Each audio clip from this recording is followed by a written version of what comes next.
Olá pessoal, espero que todos vocês estejam bem. Eu sou o Andrew Amaral, mediador de Química do Polo Campo Grande, CDP, e hoje eu tenho o prazer de estar aqui para falar um pouquinho com vocês sobre ligações químicas. Mas antes que a gente fale propriamente das ligações e dos tipos de ligação, é importante que a gente tente entender um pouquinho mais sobre o motivo que leva os átomos a se ligarem entre si. Nós falamos na aula sobre tabela periódica, só fazendo uma breve recapitulação aí, a respeito dos gases nobres, que era uma classe de elementos químicos cujos átomos poderiam ser encontrados na natureza na forma de átomos isolados, ou seja, os gases nobres podem ser encontrados na forma monoatômica, com seus átomos não estando ligados a outros átomos para estarem estáveis. Sendo assim, se a gente para tentar observar um pouquinho mais os gases nobres, a gente consegue observar certos padrões que podem estar relacionados a essa estabilidade do seu átomo isolado. Tudo bem? Se nós pararmos para observar, por exemplo, sobre a distribuição eletrônica dos gases nobres, sobre a configuração eletrônica deles, sobre como que os elétrons estão organizados nos níveis, nas camadas da eletrosfera, a gente percebe que a grande maioria dos gases nobres possui 8 elétrons no seu último nível, na sua última camada. Por isso o nome regra do octeto, da famosa regra do octeto. Daí surge essa famosa regra. 8 elétrons do octeto, os nomes são bem similares.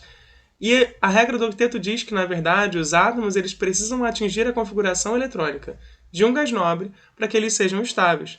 Ou seja, boa parte dos átomos dos elementos da tabela periódica conseguem se estabilizar, conseguem atingir a estabilidade com 8 elétrons na sua última camada. Tudo bem? Sabendo disso, a gente já tem uma noção de por que os átomos querem se ligar, por que eles querem fazer ligações, porque eles querem justamente alterar o seu número de elétrons, eles querem alterar a sua configuração eletrônica para atingir aquela configuração dos sonhos, que é a configuração do gás nobre. Eles querem chegar lá na estabilidade. Tudo bem? Uma outra informação que também vai ser importante para a gente entender um pouquinho mais sobre os tipos de ligação é a respeito da tendência que certas classes de elementos possuem em perder ou ganhar elétrons. Por exemplo, os metais, é importante que você vá guardando essas informações aí na sua cabeça.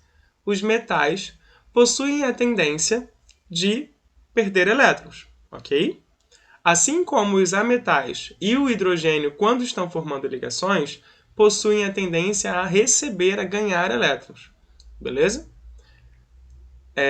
Então, partindo disso, guarde essas informações na sua cabeça. Vamos lá, metais tendem a perder elétrons, tendem a doar elétrons, e ametais e hidrogênio tendem a receber, a ganhar elétrons quando eles estão formando ligações. Okay? Isso é uma tendência, não é uma regra geral, mas é aplicado para a grande maioria dos casos. Vamos lá. Então a gente tem aí os tipos de ligação dos quais a gente vai falar um pouquinho mais hoje, que são os 3 principais tipos de ligação que a gente costuma abordar em química.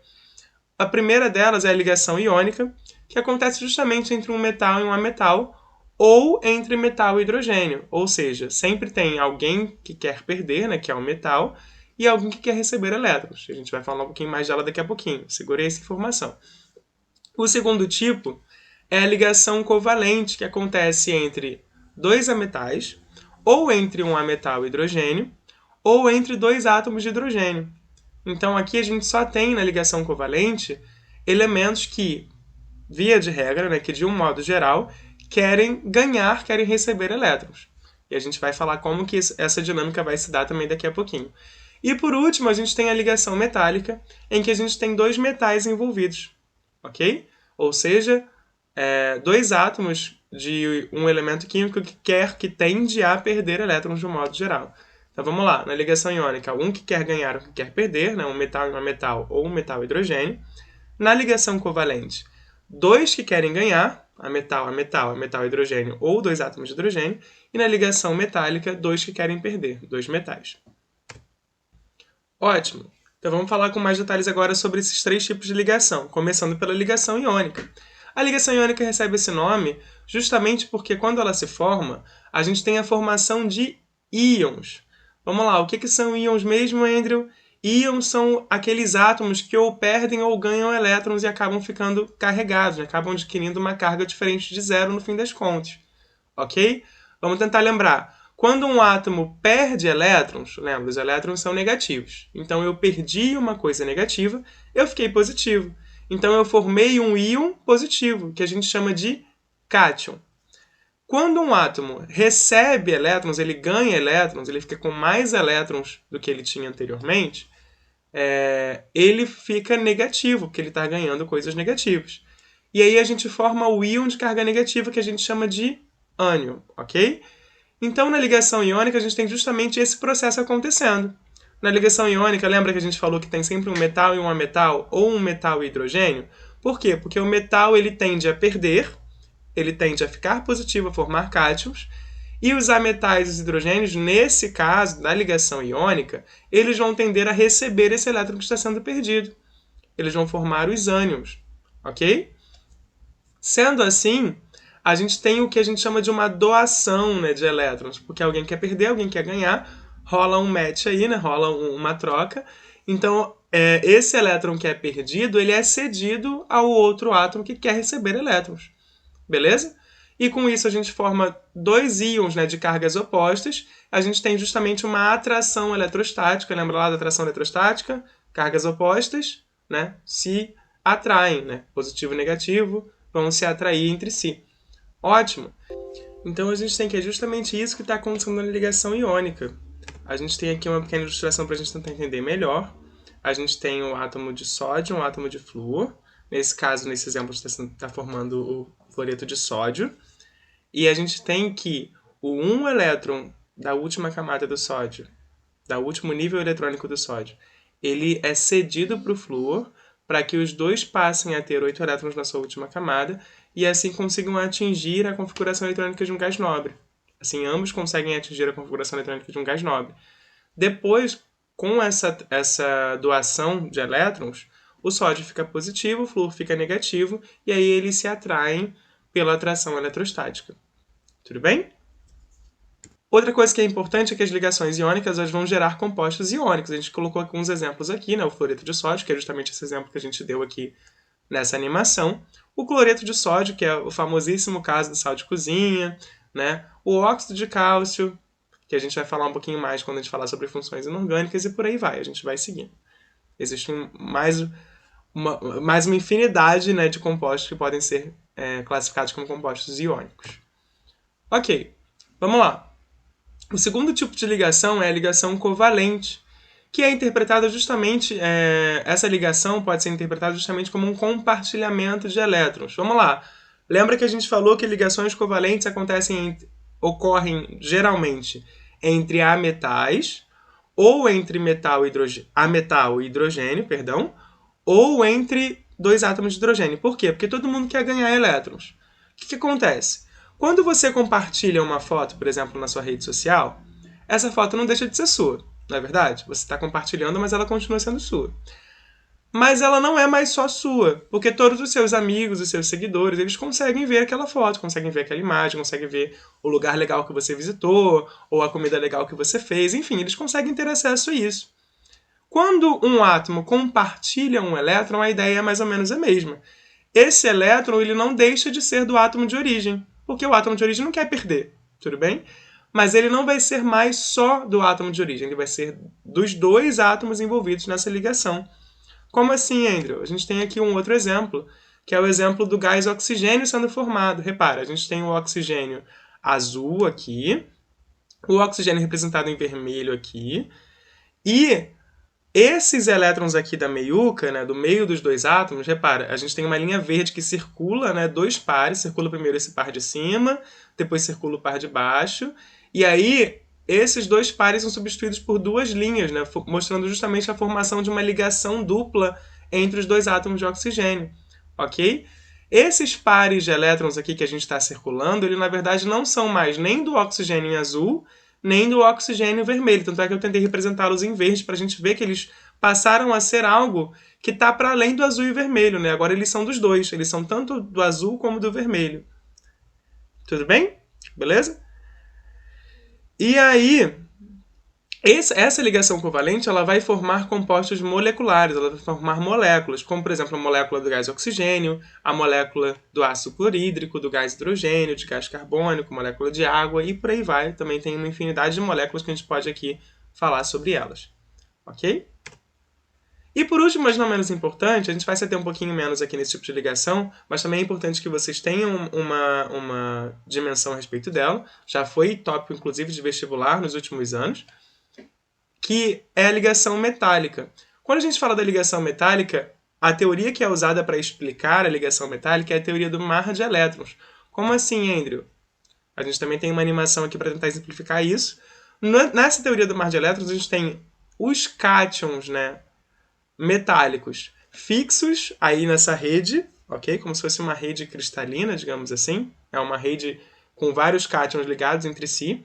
E os elétrons, eles conseguem fluir entre esses cátions, ok? Por isso que a gente tem a teoria do mar de elétrons. O mar é uma coisa fluida, né? Ele consegue permear. A gente tem a praias, quando tem rochas nas praias, que o mar consegue circundar as rochas, enfim. O mar de elétrons tem mais ou menos a mesma ideia. Ele consegue passear, os elétrons conseguem passear aí entre os íons positivos dos metais envolvidos nessa ligação, ok? E a gente tem que a ligação metálica, normalmente ela é usada, né? Um exemplo muito clássico da ligação metálica são as ligas metálicas, o latão, o bronze, por aí vai, ok? Só para a gente finalizar a nossa aula, a gente pode falar um pouquinho então das propriedades gerais dos compostos, baseados nos tipos de ligação que eles fazem.